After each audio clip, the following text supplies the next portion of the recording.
সুদের টাকা ফেরত দিতে না পারায় তার বউকে দিতে হয়েছিল সুদখোরের কাছে। বিগত ৬ বছর পর সুদের টাকা ফেরত দিয়ে বউকে রিটার্ন আনার সময় বউয়ের সাথে মিলল একটি বাচ্চা।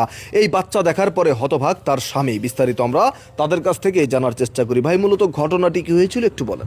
ভাই, আমি ছিলাম খুব জুয়োখোর, মানে নেশা ছিল জুয়ো খেলা। তো 20,000 টাকা ইনির কাছ থেকে লিছিলাম লাভের ফের, সুদের উপর। সেই টাকা ওই লাভ আর সুদ একই, সেই টাকা বাড়তি 4.5 লাখ টাকা হয়ে গেছিল। কারণ 4.5 লাখ টাকা দিবের পারি না। তখন ও কয় যে না, টাকা দিয়াই লাগবে। বললাম আমার তো আর দেওয়ার মতো কিছু নাই, বউ ছাড়া। কয় তোর ওই বউটাই দি, যেদিন টেকা দিবি সেদিন তোর বউ লিয়ে যাবি। তা আমি আর কি করবো, টেকার যখন চাপ দিচ্ছে, কইলাম লে আমার বউটা লে, যেদিন টেকা আমার হয় আমি আর বউ ফেরত লিয়ে আসবো। তো এখন মনে করেন যে তখন জুয়ো খেলা বাদ দিলাম। আমার একটা শিক্ষা হলো যে জুয়ো যদি না খেলতাম তাহলে ওই সুদ করে আমার কাছ থেকে বউ কিন্তু নিবের পাইতো না, পাইতো। কিসের জন্য নিছে? জুয়ো খেলছি, জুয়ো খেলে হাইট দিছি, দিবের পারিনি টাকা, এই জন্য আমার বউটা লিয়ে গেছে।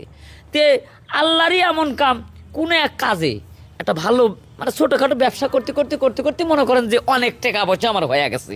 আল্লাহ দিলে বাড়িটাও কিন্তু করছি। এটা কি, এটা ভালো কাজের একটা অবদান পাইছি।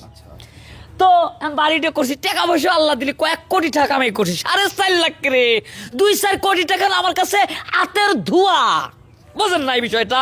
তো আমি টেকা নিয়ে আইরে তুই ফেলা দিলাম যে আমার বউটা এখন দে তোর টেকা লে। কয় টাকা লিবি রে? কয় 20 লাখ হয়েছে। 20 লাখ 40 লাখ দেবো তোরে, লে। দিলাম, বউটা দিছে। এখন যে বউর সাথে একটা বাচ্চা কে রে, বাচ্চা কে রে? আমি তো আবার বলি বেড়েছি, বাচ্চা কে? কয় তোর বউর পেটের ভিতর থেকে হয়েছে। কে হওয়াইলো কিনা? কয় আমি। কম কে রে? টেকা দিলাম, বলিয়া তুই ওর সাথে আবার বাচ্চা দিলি কিসের জন্য?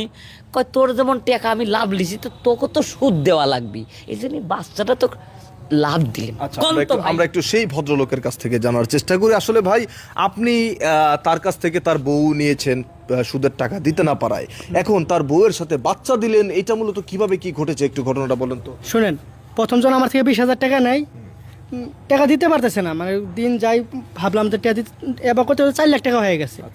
আমি বললাম তারা তো এইভাবে আরও বাড়তে থাকবো। আমি বললাম যে তোমার সামনে টাকা দিতে হবে না, অন্য কিছু ব্যবস্থা করতে হবে। আমি বললাম তোমার বউ দিয়ে যাও, তাইলে তুমি টাকার অবশ্যই তুমি ব্যবস্থা করবা। কিন্তু সে অবশ্য বউ দিয়ে গেছে, কিন্তু আর 6 বছর কোনো খবর টবর নাই। আরেকটা খবর কি, মানে সে আমার 4 লাখ টাকা থেকে 20 লাখ টাকা হয়ে গেছে। যেহেতু আমার টাকাটা লালন টালন করে 20 লাখ টাকা করছে, তাহলে তো আমার একটা কিছু করার দরকার।